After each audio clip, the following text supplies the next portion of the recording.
Members of the House and Senate, members of the audience, please be seated.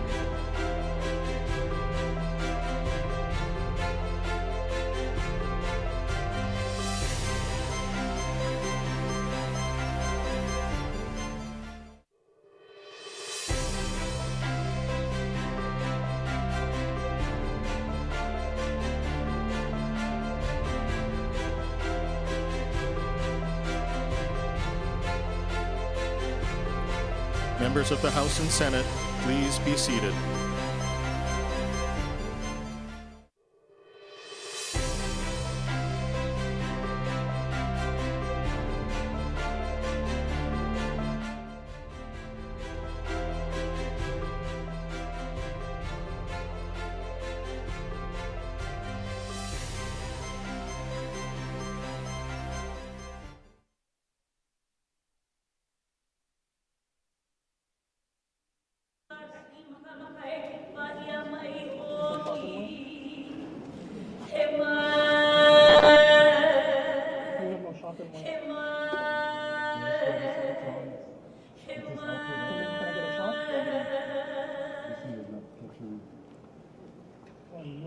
No, this is on.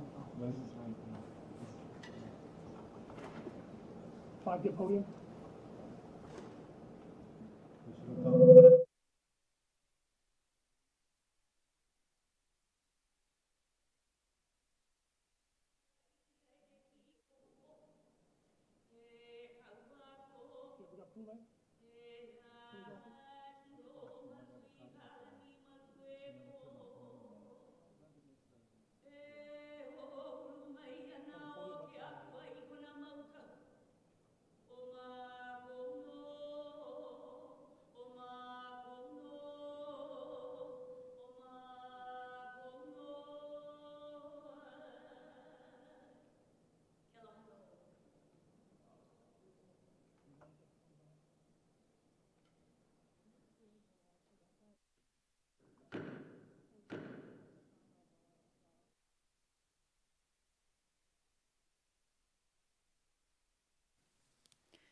Will the joint session of the 33rd Legislature please come to order? Before receiving the governor's message, I would like to recognize some of our honored guests. Lieutenant Governor Sylvia Luke.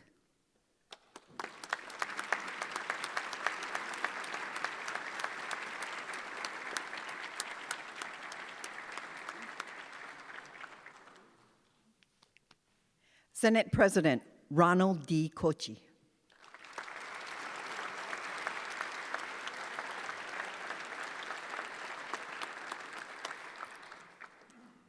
Chief Justice Mark E. Rechtenwald.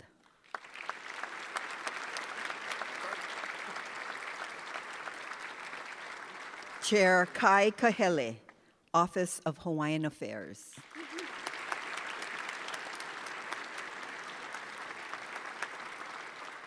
Other distinguished guests joining us in the House chambers this morning: Jamie Green, wife of Governor Josh Green.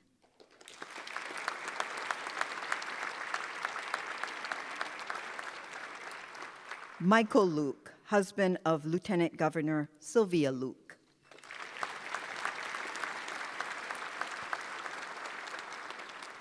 Former Governor John Waihe'e and Mrs. Lynn Waihe'e. Former Governor Neil Abercrombie and Dr. Nancy Caraway.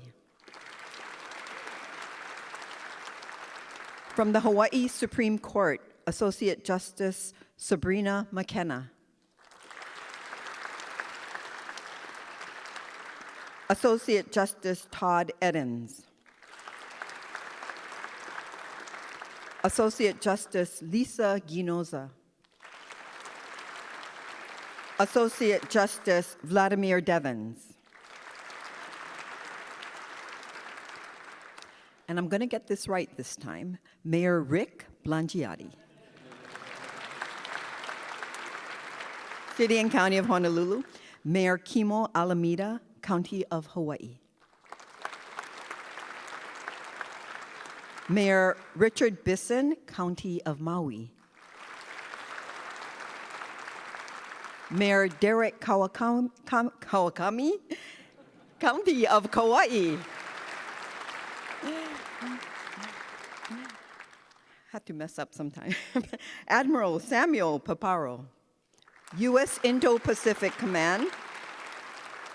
Admiral Stephen Webb Kohler, U.S. Pacific Fleet.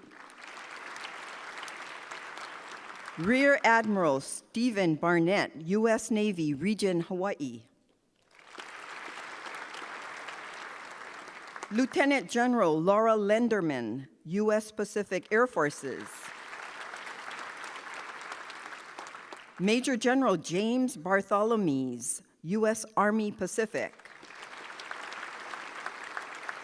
Major General Mark Hashimoto, U.S. Marine Corps Forces Pacific.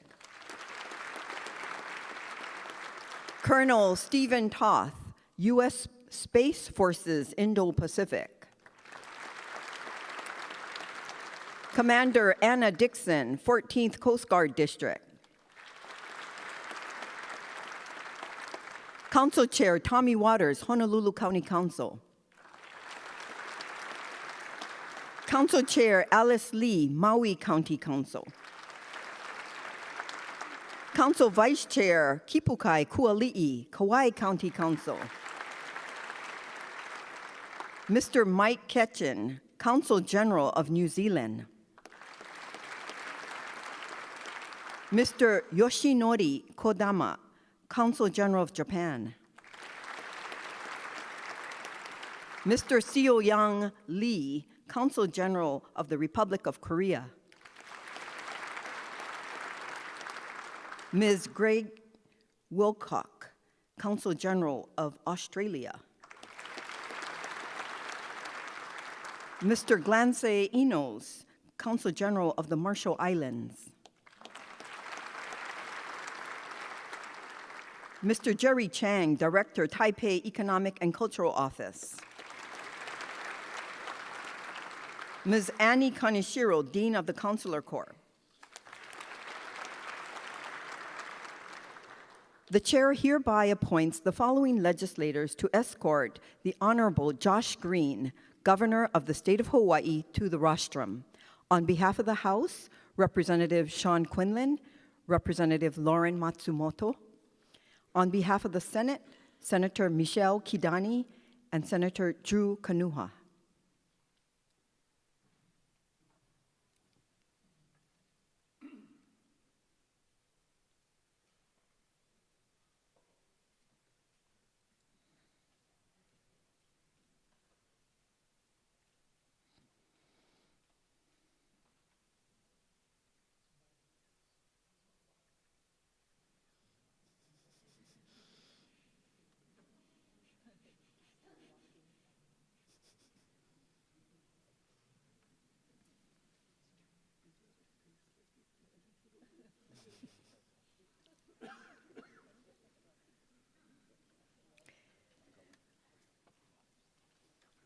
The chair hereby requests the following legislators to present lei to the governor.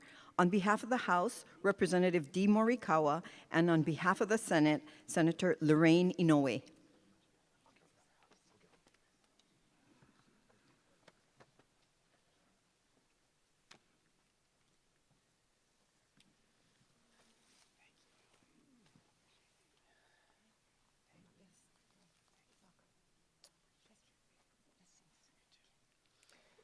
Esteemed colleagues and honored guests, please join me in extending our warmest aloha and welcome to the Governor of the State of Hawaii, the Honorable Josh Green.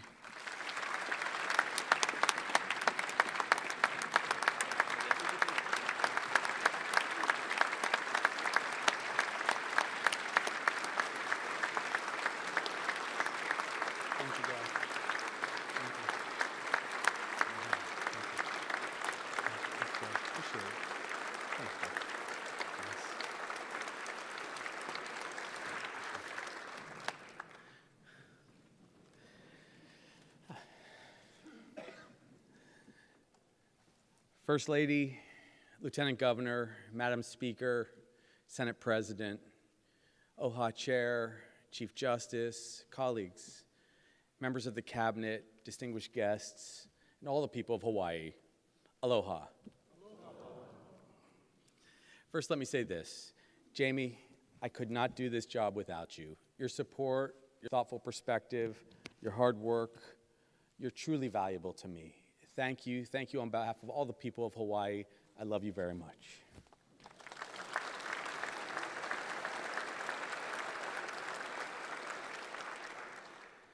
Sylvia. Thank you for your tireless work to improve Hawaii, specifically your extraordinary efforts on early education and broadband technology. You've proven to be a great teammate, and I truly appreciate you. Nadine, I'm so excited for you to become our first woman Speaker of the House. Let's give her a crazy round of applause.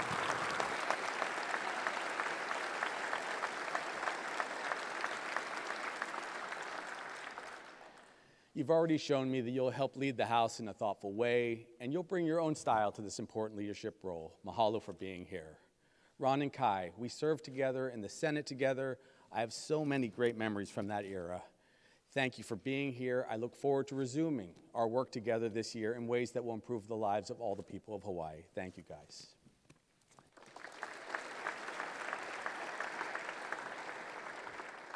And then CJ, we honor you today for your years of distinguished service to our state. I'm really going to miss you as you head towards retirement. We have a great love and affection for you. CJ, thank you, brother.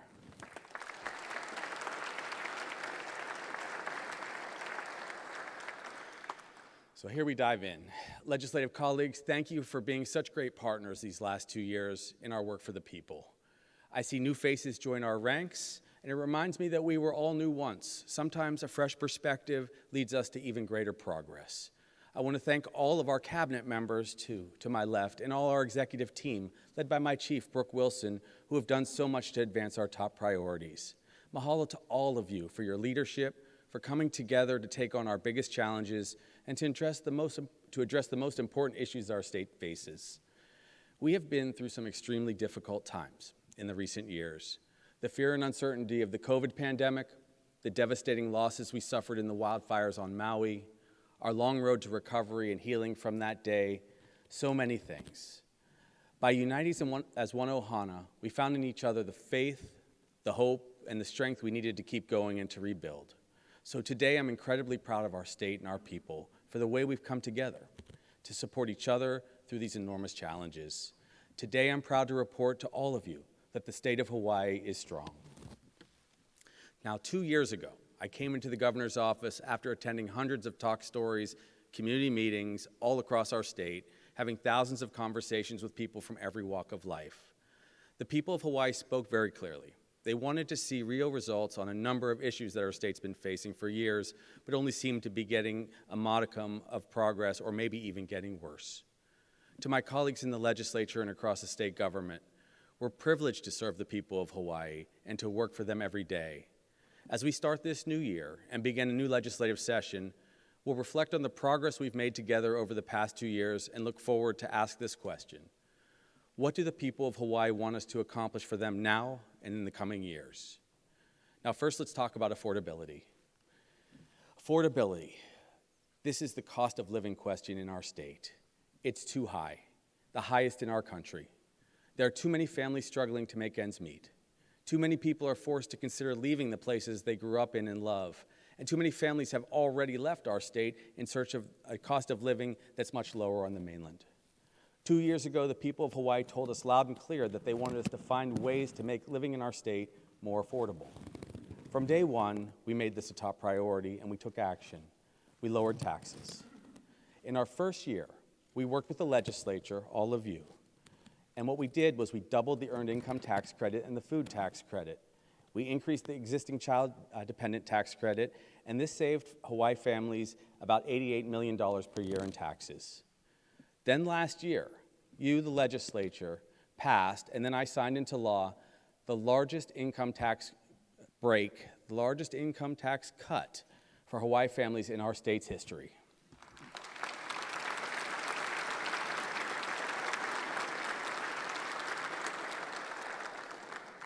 For everyone out there, This tax cut will take effect in steps over the next 7 years. It provides an estimated $5.6 billion in total savings for our people. It reduces taxes from between 10% to 71% for working families, depending on household income. It moves Hawaii from having the second highest tax rate to the fourth lowest tax burden in the country. This is something you should be proud of, and thank you for doing that for the people of Hawaii.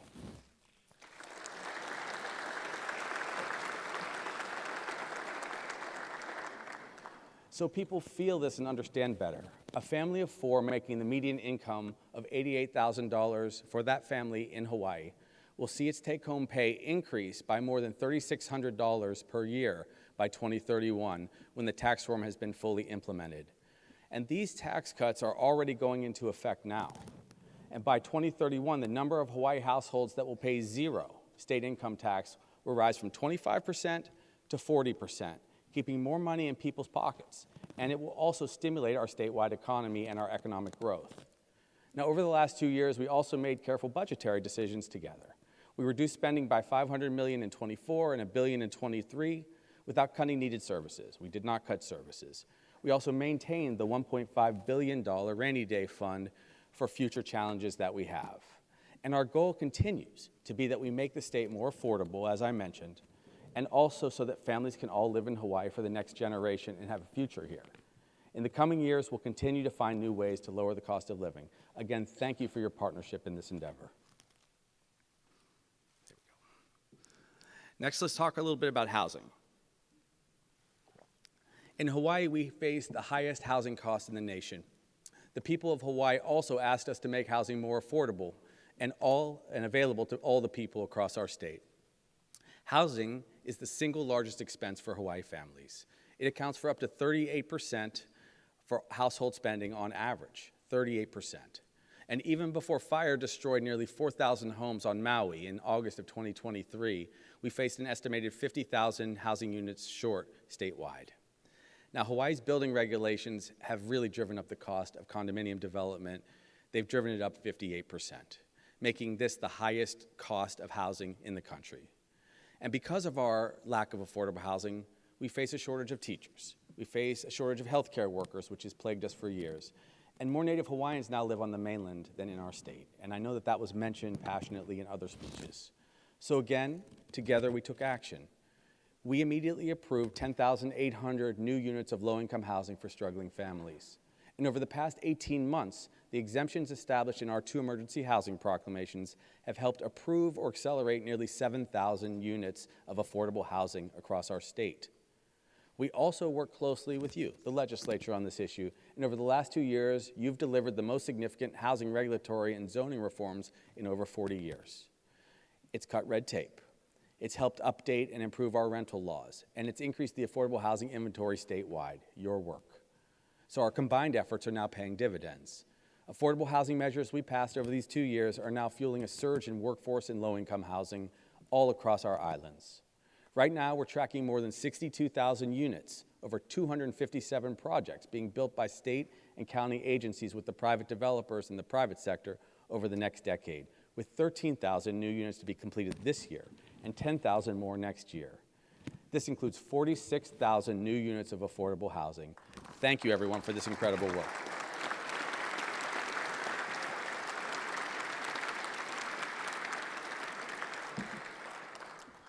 Now let's talk about what we're putting in the budget for this year on housing.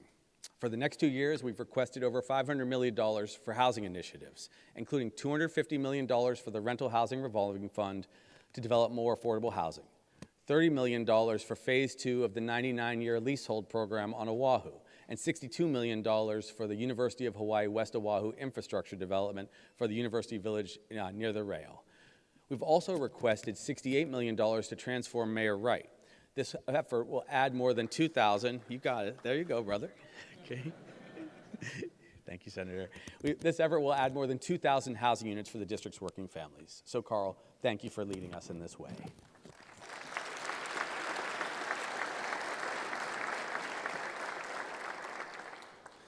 With the same sense of urgency, the Department of Hawaiian Homelands and its chair, Kali Watson, are tackling the affordable housing crisis for Native Hawaiians, which of course overlaps with our housing crisis for all of us. More than 2 years ago, you, the legislature, approved Act 279, which appropriated a historic $600 million to DHHL to reduce its decades-long wait list, which has swelled to over, at that time, 29,000 Kanaka Maoli. Since then, DHHL has embarked on a bold 5-year plan, which you have vetted, a bold 5-year plan to deliver more than 7,500 homes and lots for Native Hawaiians. Again, thank you for that incredible work. This includes projects like Pu'uhona, which is a homestead project in Wailuku. This is the first residential DHHL project on Maui in nearly 2 decades, which when completed will have 137 turnkey homes and 24 improved lots. It also includes, and many of you were in attendance at this groundbreaking recently, the 23-story Hale Mo'iliili project at the former Bolodrome site, where Ed Case lost his bowling shoes, as he told us very eloquently in his speech. The bowling shoes are returned, and now we're going to put up 278 much-needed apartments in Honolulu's urban core, with rent starting as low as $657 per month.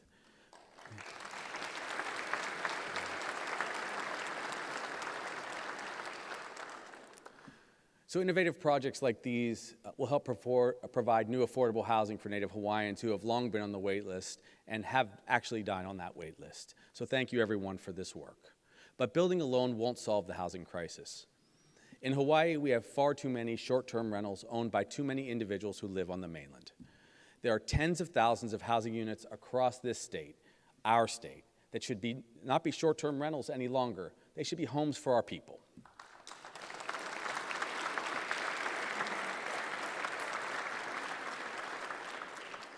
So why does this happen?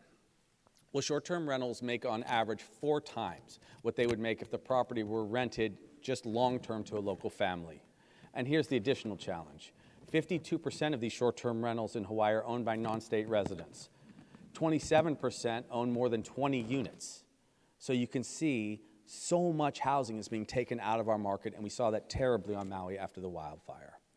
Currently, an estimated 75,000 of the 89,000 units in Hawaii's short-term rental market are not legal based on the definition according to our existing laws.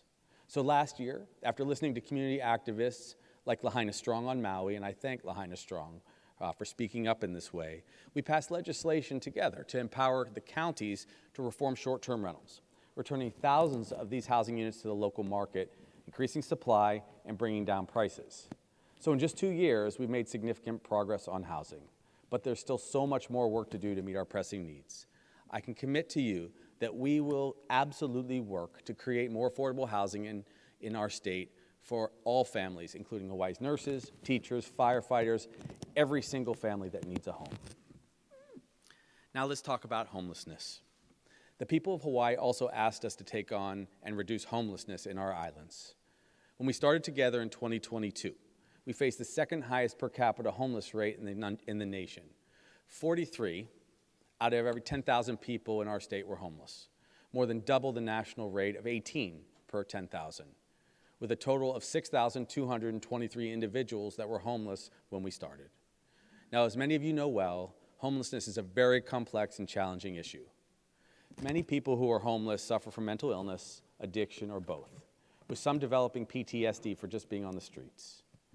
Many can only get medical care in our emergency departments. That's when I first became very familiar with this issue, where the cost to care for a homeless individual in Hawaii is an average of $82,000 per person per year. So when they're discharged, they don't even get better. They go right back to the streets where they're sick or get injured again. So instead of conducting sweeps that just move homeless people from one place to another without offering any help or hope, we saw an opportunity for a new approach that's both more compassionate and more effective. By adopting this approach, the approach that housing is healthcare, we began to break this vicious cycle by putting people in inexpensive, as you know, tiny homes after they're discharged from hospital emergency rooms. We did this first right across from Washington Place. So when I took office 2 years ago, there was only one Kauhale in our state, a village that we created when I was lieutenant governor.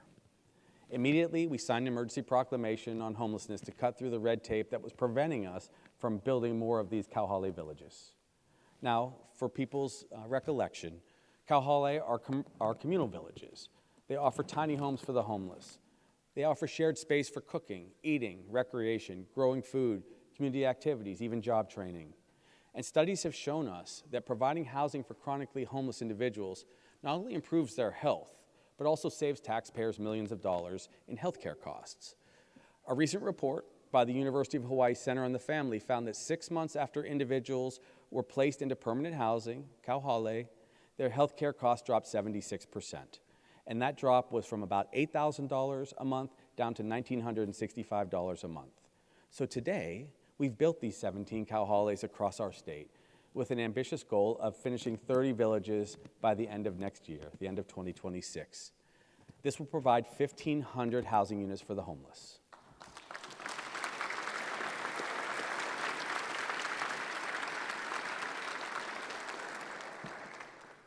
If I may, I'd like to take a second to recognize all of the mayors for their collaborative work on homelessness, especially Mayor Blangiardi, who I'll single out with his team led by Jim Ireland. We work day and night together where homelessness has been concentrated on Oahu, and I thank you, Mayor Blangiardi. You've been extraordinary.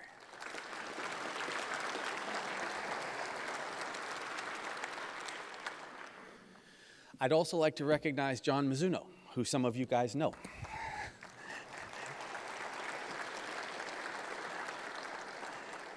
From our homeless team, who I found a great partner, and all the service providers who are helping us to build these kauhale initiatives in our fight to end homelessness in Hawaii.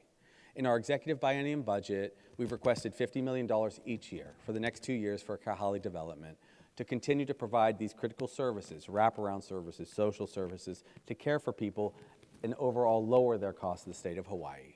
We've also requested $10.8 million to support family assessment centers, the Housing First program, the Rapid Rehousing Program, homeless outreach, and civil legal services. All of these services help us address one of our greatest social challenges. So with these innovations and investments over the next 5 years, we project a net savings after all cost of over $450 million for Hawaii taxpayers at the same time that we're reducing homelessness and caring for people in need. And we're well on our way to achieving our goal of cutting homelessness in half in our state by the end of next year. Again, thank you for your support.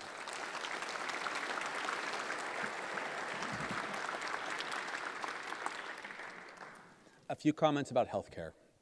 The people of our state continue to ask us to make healthcare more accessible and affordable for everybody. So over the past 2 years, we've made greater investments to strengthen and extend our healthcare system to help those in need. One of the ongoing challenges, as you know, is to attract and maintain enough healthcare providers in our state. The Hawaii Physician Workforce Assessment Project's December 2023 report estimated we've had an unmet need of 757 physicians or healthcare providers statewide. To address our statewide shortage of healthcare professionals, we launched what's called the Healthcare Education Loan Repayment Program, or HELP, which is the acronym. It's state-funded, it's been a great initiative, and it's provided $30 million of education loan repayment to more than 900 providers licensed or certified already who practice in the state of Hawaii. Now, in exchange for a 2-year commitment of service in our state, a diverse list of healthcare professionals has been able to get these loan repayments for up to $50,000 a year. Keep in mind, some healthcare professionals have loans of $400,000 when they exit medical school or their training. We've offered 600 scholarships in our first year and another 600 in the second year. And what does HELP prioritize? It prioritizes primary care and behavioral health specialists with deep ties to our state, kids who went to high school here, kids who went to medical school and college here, who did their residency here, who are committed to practicing in their communities. We're placing this extra emphasis on mental health and addiction treatment because we have to address the heightened concerns that have arisen since the COVID era and the Maui recovery, where we all know people have faced great challenge. And so we're asking you humbly, please fund an additional $30 million over the next 2 years, cumulative, to continue HELP, with generous support also coming from benefactors outside. Salesforce, for example, co-founder Mark Benioff gave us $10 million additional, $5 million last year and an additional $5 million this year in 2025 to support the program. In our first 2 years, we also invested in improvements across the state to our facilities, all across the rural spectrum of healthcare on neighboring islands, especially on Big Island, Maui, and Kauai. And frankly, our nursing facilities also needed an upgrade. For the next 2 years, we've requested $25 million for the Keau Outpatient Center for a new urgent care facility, primary care and specialty care, plus imaging centers, and a behavioral health center. We've asked for over $40 million for improvements to HST in general, including renovation of Kona's emergency department over on Big Island as they get ready for their new hospital in time. And we've requested $27 million for additional Hawaii State Hospital beds to help us with our psychiatric challenges and adult mental health. All of this will help get chronically homeless people off the street and help our families get care where they need. In the last 2 years, we've dedicated more state and federal funds to raising Medicaid rates, which was a very smart move by the legislature because it came with basically a dollar-for-dollar match from the federal government. And this has improved the care for the 450,000 individuals, 1 out of 3 in our state, who have Medicaid and are vulnerable.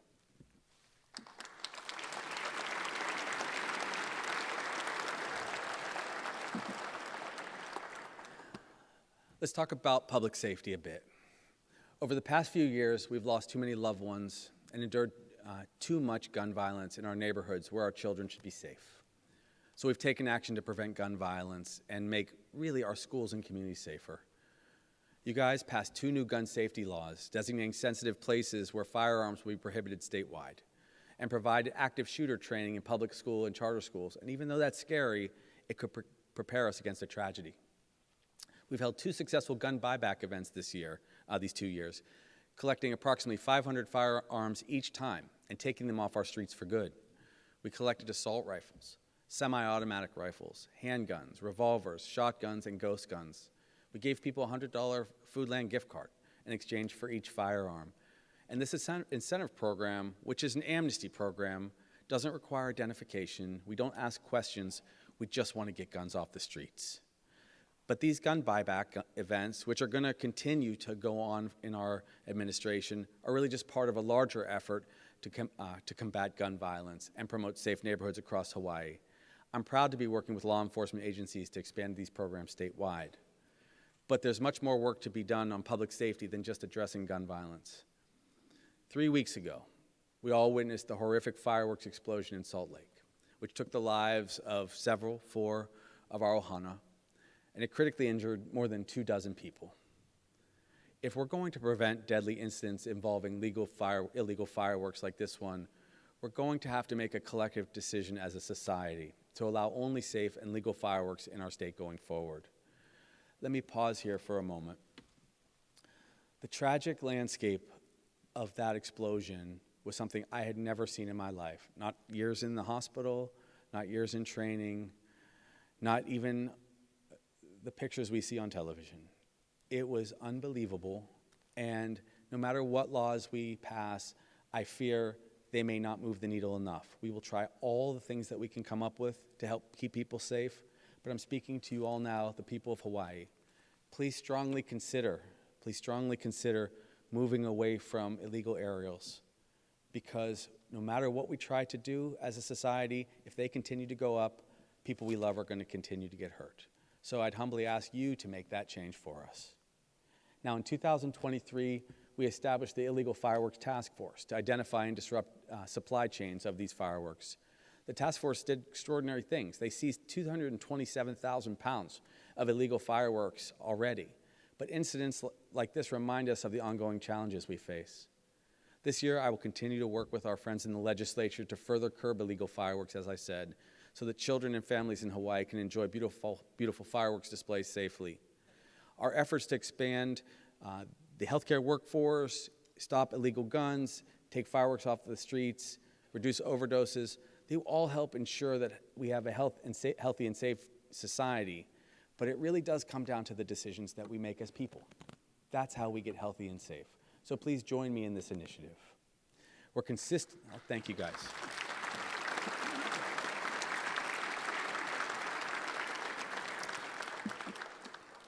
I was simply going to share that already we're ranked as the healthiest state and the safest state in the nation, but we still see these tragedies. So let's work together to keep it that way. Now, climate and environment, another key issue for all of us. The people of Hawaii want us to protect our environment and do our part in the global fight against climate change and reducing carbon emissions in our state. We took immediate action together in our first year, and 6 months ahead of schedule, we made sure that the 104 million gallons of fuel at Red Hill were safely removed. That was an important accomplishment. And we're shutting down Red Hill forever, for good, so that it never poses a threat to our health or the safety of our water again.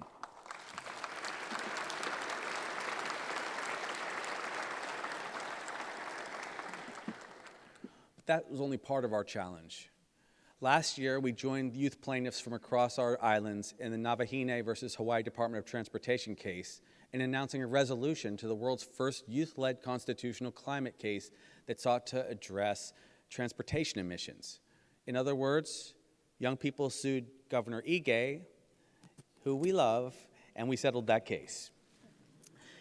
But it was overdue. And what we did was we did the following. We took action with them in that settlement to make sure that the climate emergency is addressed for our youth, for the next generation, so we can transition Hawaii to a climate-safe, zero-emissions transportation system. And I'd like to recognize these young people from the Navahine case today for their passion, their commitment, and their bravery to creating a healthy and sustainable future for their generation and for the generations to come. Thank you, Navahine.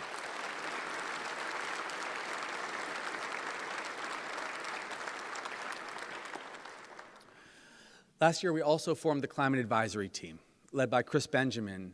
And what that's done is it brought together the best of our climate science experts, our business and our financial advisors, and our legal professionals to tackle the challenges of climate-related disasters.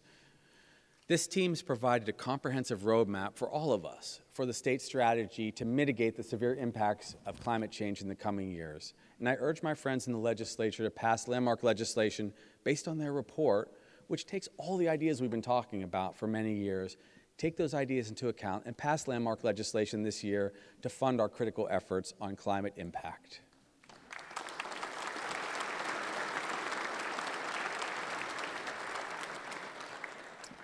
It is in that report where they outline that we have $500 million a year of climate impact that we have to somehow address, and we give a series of possible recommendations, a menu, if you will, to look at it. That's where we talk about climate impact, TAT questions, and so on. You lead us. Let us work with you completely to find some solution this year. We must take action on science-based recommendations from experts like this Climate Advisory Team before it's too late to protect Hawaii from the advancing climate crisis. I'd like to turn my attention now to the Maui wildfire and our recovery. On August 8, 2023, wildfires swept across Maui, claiming the lives of 102 of our beloved friends, neighbors, and family members. These fires, fueled by drought, fanned by hurricane-force winds, were an unprecedented tragedy for Maui and for our entire state. Since that day, the people of Hawaii have united in showing care and support for the survivors and all of their families. I want to take a moment right now to thank Mayor Bisson for being an incredible partner in the recovery effort. Thank you, Rick.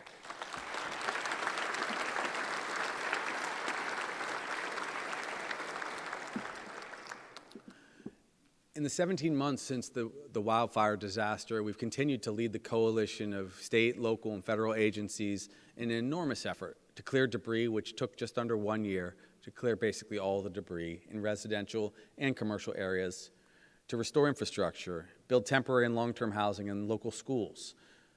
We've supported survivors with food, housing, medical care, mental health services, and financial resources, but they still struggle. A year ago, we announced the Maui Interim Housing Plan together, a $500 million initiative from emergency funds to create a pool of more than 3,000 housing units for displaced families. This partnership included the Hawaii Community Foundation, CNHA, and so many other generous philanthropists. So in this moment, I'd like to really acknowledge Micah Kane and Kuhio Lewis for their critical help and leadership in this whole process.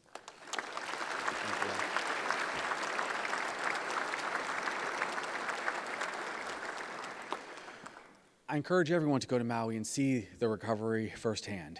But currently, the state and our partners are building more than 1,200 temporary housing units for survivors on Maui, in addition to providing direct rental assistance aid for more than 5,000 displaced people, 5,600 displaced people, and working together with our congressional delegation, and mahalo to all 4 of our congressional delegation, the White House, Maui County.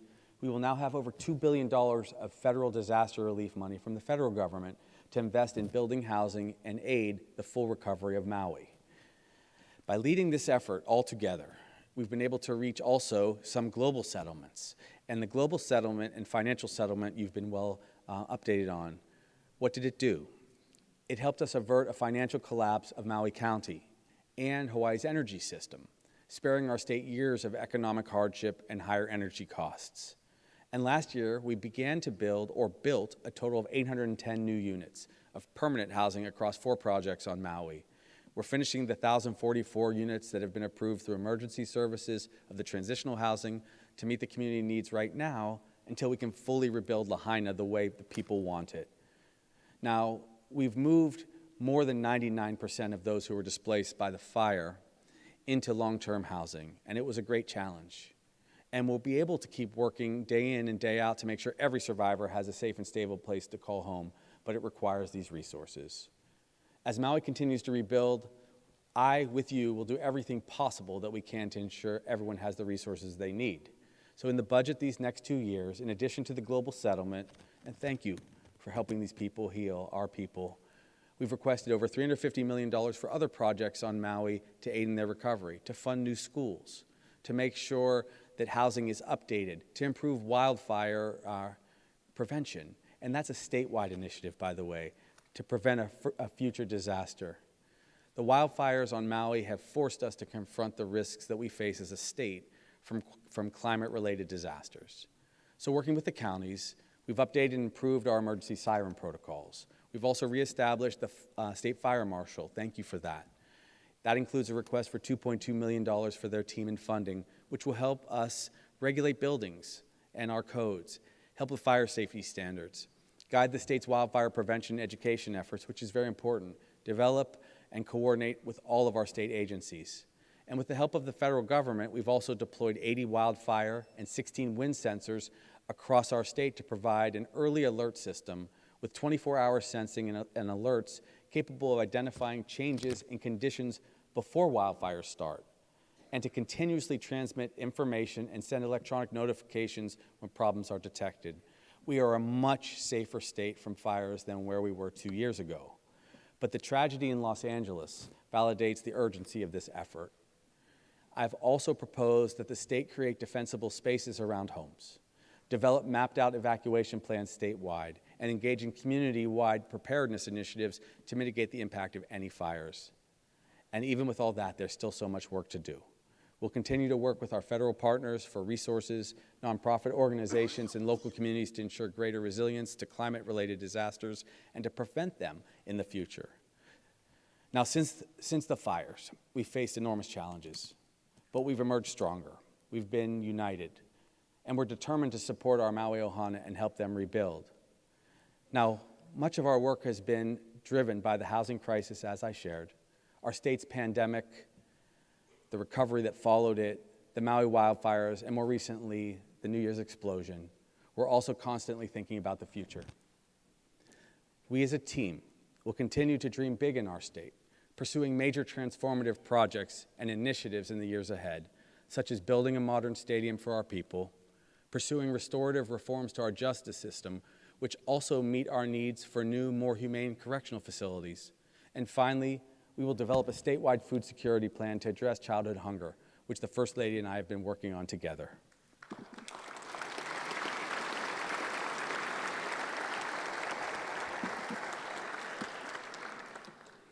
In conclusion, over the last 2 years, working together with our partners in the legislature, our team's taken action on the biggest challenges facing our state, and we have made real progress on the issues that matter most to the people of Hawaii.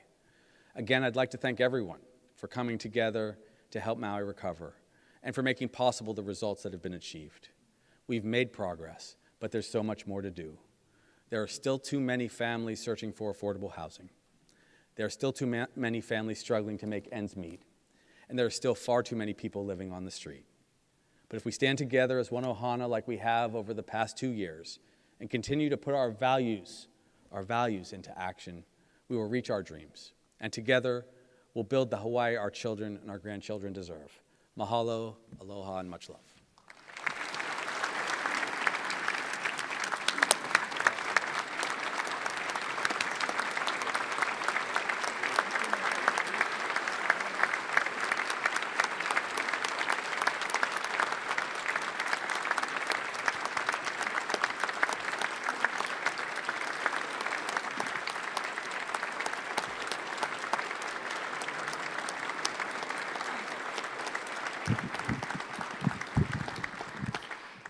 Thank you, Governor Green.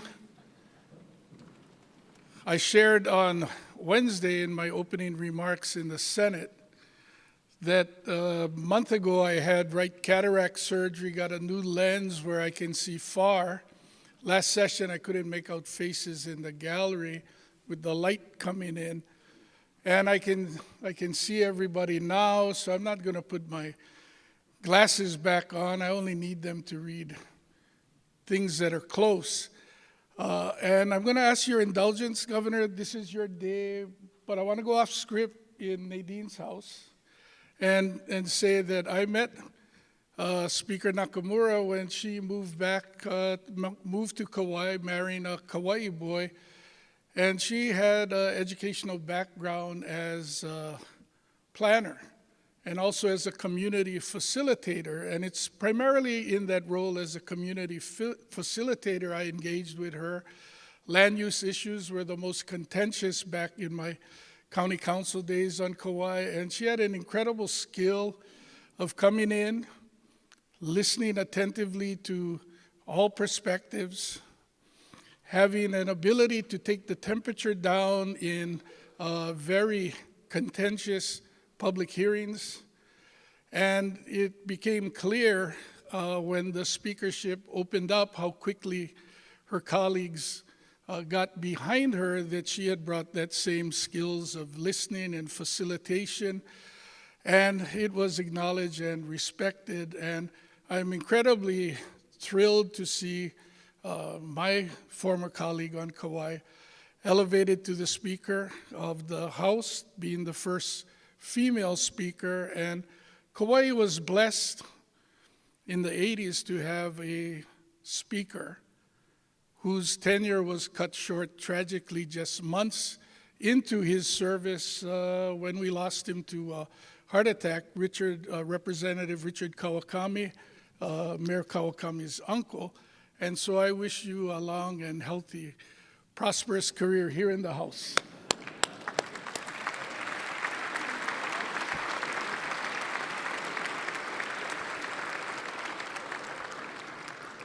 In concluding,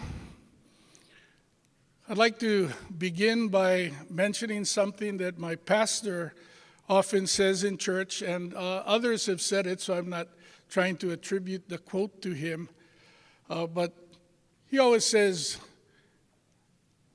human beings were not designed to see eye to eye.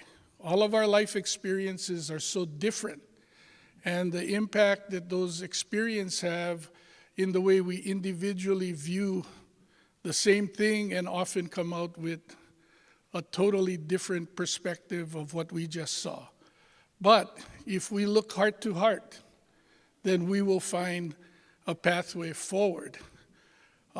Along with that, Governor, I found a quote that I think sums up what I hope the relationship will be by Adam Grant. Strong relationships don't need agreement. They need alignment. Agreement is having identical opinions. Alignment is having shared values.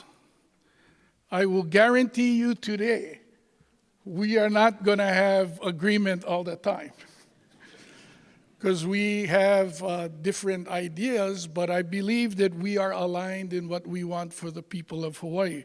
Agreement is taking the same path. Alignment is heading in the same direction. And we need to take all of the ideas, especially with the amount of new people who have come into the House, to figure out where we get to and not be on the same path and not in lockstep. Closeness is a matter of commitment to get the job done, not consensus. And I do have one to close, and usually I would do a Martin Luther King, but I used two of his quotes on opening day in the Senate, and so I'm trying to get to my last one here so that I can let you guys go to lunch. Gotta make it big. Judy Blume said, and this is my aspiration for us, in the legislature and with the governor, the lieutenant governor, our fingerprints don't fade from the lives we touch. With that, I declare this joint session adjourned.